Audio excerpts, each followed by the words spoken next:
Bismillahirrahmanirrahim. Assalamualaikum warahmatullahi wabarakatuh. Salam sejahtera buat kita semua. Bertemu kembali dengan saya, Bang Pinjol.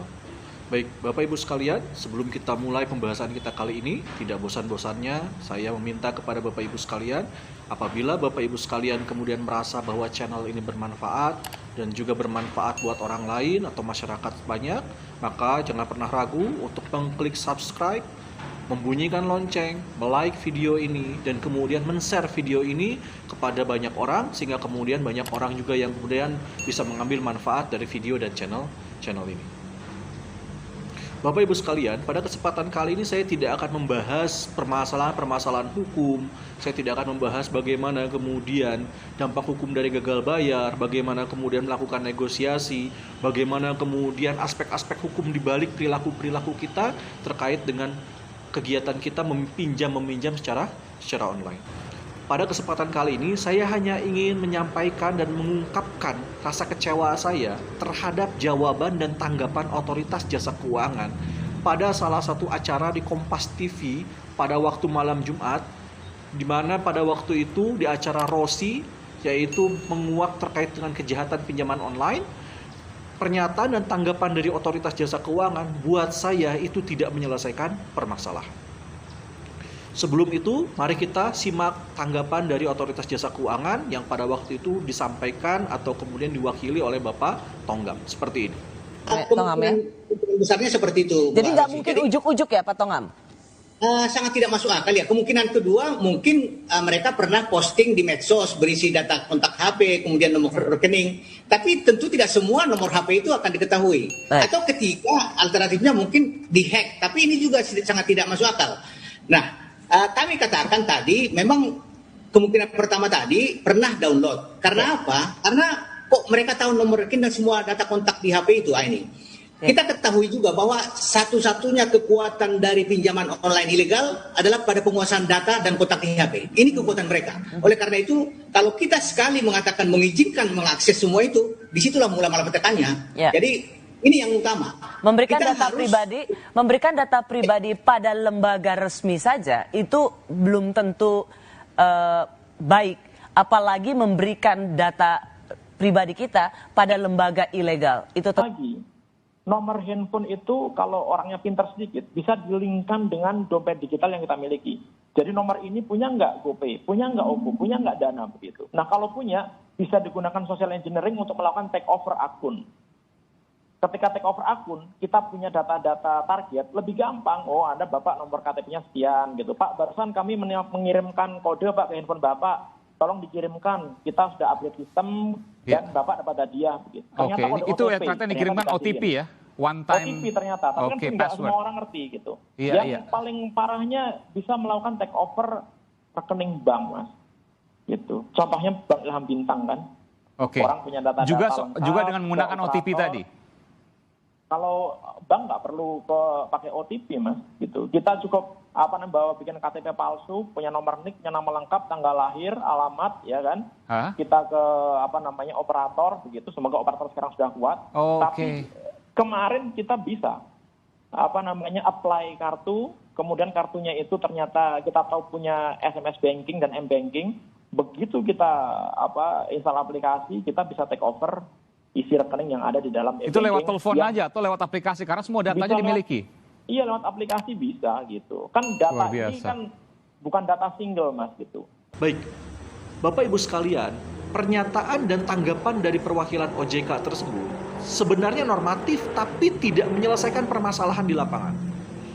Jadi saya bisa katakan bahwa OJK itu seolah-olah dia duduk di Menara Gading, tapi dia tidak melihat permasalahan yang ada di bawahnya sama sekali. Pernyataan-pernyataan yang menyatakan tidak masuk akal, tidak mungkin, bagaimana mungkin kemudian pinjaman online mengetahui rekening. Jadi seolah-olah menyalahkan kemudian 3 narasumber atau 3 korban, saya katakan 3 korban, yang kemudian terjerat dalam lilitan pinjaman online, terutama yang ilegal. Tapi dia tidak melihat akar permasalahannya dan tidak pernah melakukan investigasi sampai ke bawah. Kenapa saya bisa katakan seperti itu? Saya tidak akan bicara yang 3 narasumber yang kemudian diundang oleh Kompas TV. Kenapa? Karena saya tidak tahu juga apakah kemudian mereka benar atau tidak. Tapi saya akan mengatakan terkait dengan investigasi dan juga terkait dengan penelusuran saya terkait dengan korban-korban pinjaman online, khususnya yang ilegal. Nah, seharusnya OJK tahu dan melakukan investigasi di bawah dan di lapangan dan bekerja sama dengan Kominfo, bekerja sama dengan aparat-aparat yang lain dan instansi pemerintahan yang lain agar tidak banyak korban lebih lanjut dari masyarakat Indonesia. Setidaknya ada 3 kemudian bagaimana modus kejahatan yang dilakukan oleh pinjaman online yang kemudian menjerat korbannya. Yang pertama, dia mengirimkan SMS berupa spam, berupa phishing. Dia mengirimkan sebuah tautan yang ketika tautan tersebut kemudian diklik, dan ini korbannya sudah banyak, jangan menutup mata. Ketika tautan tersebut diklik, ternyata dia sudah memiliki tagihan di aplikasi yang ada di tautan tersebut. Dan ketika kemudian secara tidak sadar, karena memang mungkin masyarakat kita masih awam terkait dengan literasi informasi teknologi, dan mereka kemudian mengklik dan mengiyahkan setiap permintaan akses kepada gadget mereka atau kepada handphone mereka atau kepada smartphone mereka. Mereka iyahkan saja semua. Diiyahkan. Akhirnya data mereka yang ada di daftar kontak, daftar panggilan, daftar SMS, galeri telepon, kondisi handphone, dan email mereka disadap oleh aplikasi tersebut. Kemudian kan kemarin mengatakan perwakilan OJK, bagaimana mungkin kemudian pinjaman online mengetahui nomor rekening? Bagaimana mungkin kalau kemudian yang bersangkutan tidak meminjam, pinjol ilegal mendapatkan KTP-nya? Saya katakan mungkin. Kalau Anda tahu terkait dengan informasi teknologi. Bahkan permasalahan ini pernah disampaikan dalam salah satu acara di televisi dan mudah-mudahan perwakilan OJK menonton itu. Ini yang disebut dengan social engineering namanya. Dalam konsep informasi teknologi. Kita tidak pernah tahu ketika handphone yang disadap itu ternyata di daftar kontaknya ada nomor rekening dari orang tersebut. Dan ditulis misalnya rekening si A misalnya. Misalnya namanya Rudi, rekening Rudi. Kita juga tidak tahu ternyata di galeri teleponnya yang menyimpan gambar dan foto serta video, dia kemudian ada foto KTP dan foto kartu keluarganya. Kenapa? Karena mungkin pada waktu kemudian dia ingin mengajukan sesuatu, entah itu pekerjaan dan lain sebagainya, atau hal-hal yang lain, dia fotokan KTP-nya, dia fotokan kakaknya. Sehingga kemudian pinjaman online sudah dapat 3. 1 nomor rekeningnya, 2 KTP-nya, 3 nomor kakaknya. Ini social engineering. Nah, nomor rekening ketika sudah dapat, tinggal kirim saja dia. Seolah-olah kemudian dia meminjam di aplikasi tersebut. Ini banyak permasalahannya. Nah, ini yang harus kemudian diselesaikan. Oleh otoritas jasa keuangan bekerja sama dengan instansi pemerintahan yang terkait. Jangan diam saja. Seperti itu. Yang menarik kalau sudah 3 data ini diketahui, di kakak itu ada nama ibu kandung. Bayangkan kalau nama ibu kandungnya sudah diketahui, nomor rekeningnya sudah diketahui, nama dan tanggal lahirnya sudah diketahui melalui kemudian foto KTP. Dia malah bisa lebih lanjut lagi membobol rekeningnya. Malah ngaku bahwa dia yang oleh orang yang bersangkutan, akhirnya kemudian rekeningnya bisa dilakukan sedemikian rupa, akhirnya dibobol. Nah, makanya buat Bapak Ibu sekalian, saran saya kalau yang masih menyimpan daftar nomor rekening Bapak Ibu sekalian di daftar panggilan, hapus segera saat ini juga. Masih menyimpan gambar KTP, gambar kakak, atau gambar apapun di galeri Bapak Ibu sekalian yang kemudian memuat data pribadi Bapak Ibu sekalian, hapus mulai dari sekarang. Karena khawatir kemudian handphone kita disadap, itu diambil semua dan dimanfaatkan oleh orang yang tidak bertanggung jawab. Yang kedua, jebakan dari pinjaman online ilegal. OJK harusnya tahu bahwa banyak pinjol-pinjol ilegal di luar sana. Jadi jebakannya sederhana. Jebakannya adalah melalui aplikasi beranak. Saya tidak menutup mata, ada kemudian saudara-saudara kita atau warga kita atau masyarakat kita yang kemudian mengambil keuntungan juga dari sini. Dengan cara misalnya menjadi joki dan lain sebagainya. Tapi ada juga yang benar-benar menjadi korban. Nah, ini yang harus dilindungi. Ketika dia kemudian menginstal aplikasi, salah satu aplikasi pinjaman online, karena memang dia terdesak kepada kebutuhan, Ini juga makanya kemudian menjadi introspeksi buat kita semua, bagaimana kekuatan jaring sosial kita di tengah masyarakat. Saudara kita di sebelah kita, tetangga kita kesusahan, kita tidak tahu, sehingga kemudian harus lari ke aplikasi pinjaman online karena memang mudah. Dia download aplikasi tersebut, limitnya 5 juta, tenornya 180 hari misalnya. Tapi ketika dia sudah masukkan data-data dia, karena dia sudah dengan limit 5 juta, saya pinjam selama 6 bulan, saya kemudian harus mengembalikan sekurang-kurangnya minimal 1 juta saja. Bunganya berarti jadi 6 juta selama 6 bulan. Kan seperti itu. Tapi saya masih mampu misalnya. Oke lah, saya ajukan. Tapi ketika dia sudah masukkan datanya, ketika dia sudah klik pengajuan, ternyata pengajuannya disampaikan kepada banyak aplikasi. Ternyata yang mengaksesnya misalnya 10 aplikasi dan tenornya cuma 7 hari bukan 180 hari. Sementara yang ditransferkan kepada dia tidak sebanding dengan jumlah yang harus dibayar. Jadi pokoknya dia disebutkan dalam aplikasi 1.200.000, ditransferkannya 700.000, dia harus kembalikan selama 7 hari sebesar 1.200.000. Ini permasalahan. Jebakan kedua, ada penipuan, unsur penipuan di sana dan unsur jebakan di sana. Yang ketiga, saya menemukan adanya kerjasama legal dan ilegal. Kenapa saya katakan seperti itu? Nanti videonya terkait dengan investigasi saya akan sampaikan di kesempatan yang lain. Contoh kasus begini. Ada salah satu kemudian orang datang kepada saya, ngobrol dengan saya. Pada waktu itu, di salah satu aplikasi yang legal, dia sudah bayar aplikasi yang legal tersebut. Dia sudah bayar. Nah, karena dia posisinya ingin gali lubang tutup lubang,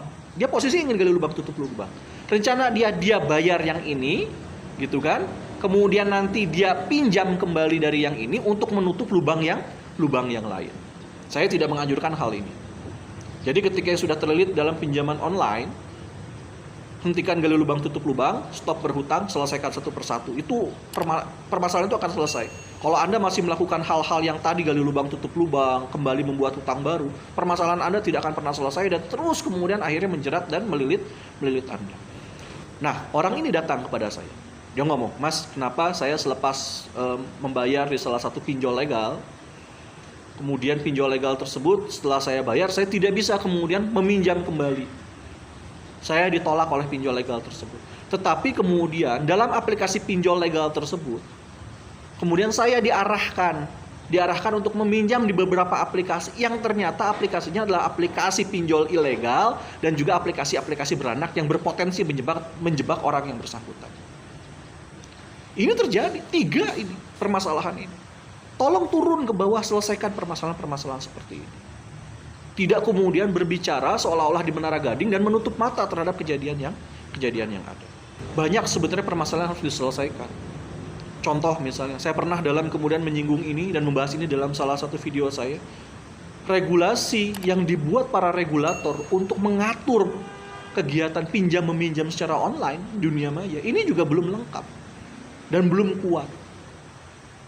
Memang POJK atau OJK sudah mengeluarkan POJK atau Peraturan Otoritas Jasa Keuangan nomor 77 tahun 2016. Tetapi permasalahan bunga, permasalahan denda, permasalahan kemudian tagih-menagih dengan cara intimidatif dan menjatuhkan harkat dan martabat manusia itu belum diatur secara rigid. Yang paling sederhana saja, yang paling utama dan paling kemudian harusnya menjadi perhatian kita bersama. Penentuan bunga dan juga penentuan denda keterlambatan.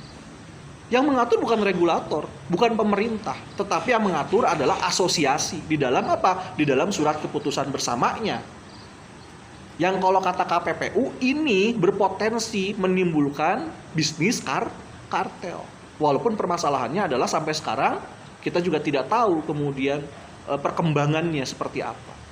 Tapi paling tidak ini menunjukkan ada kelemahan regulasi di sini. Sehingga kemudian regulasi dan pemerintah yang seharusnya melindungi masyarakatnya dari jebakan pinjaman online ternyata seolah-olah tutup mata sehingga korban dari masyarakat semakin banyak.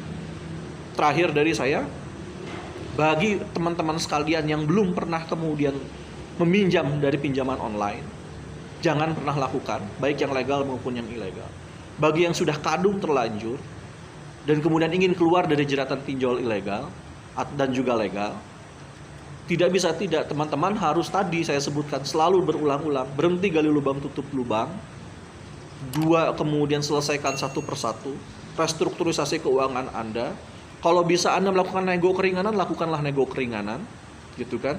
Kemudian apabila Anda takut data Anda disebar, percaya omongan saya, banyak sekali saudara-saudara kita, banyak sekali kemudian para orang-orang yang sudah sangat expert dan pengalaman di kegiatan pinjam meminjam secara online dan channel YouTube-nya banyak, mereka selalu mengatakan lebih baik malu sesaat daripada hidup Anda hancur selamanya. Jadi, benahi hidup kita, fokus kepada kehidupan kita, fokus kembali kita bekerja, dan insya Allah kita akan keluar dari lilitan pinjaman online.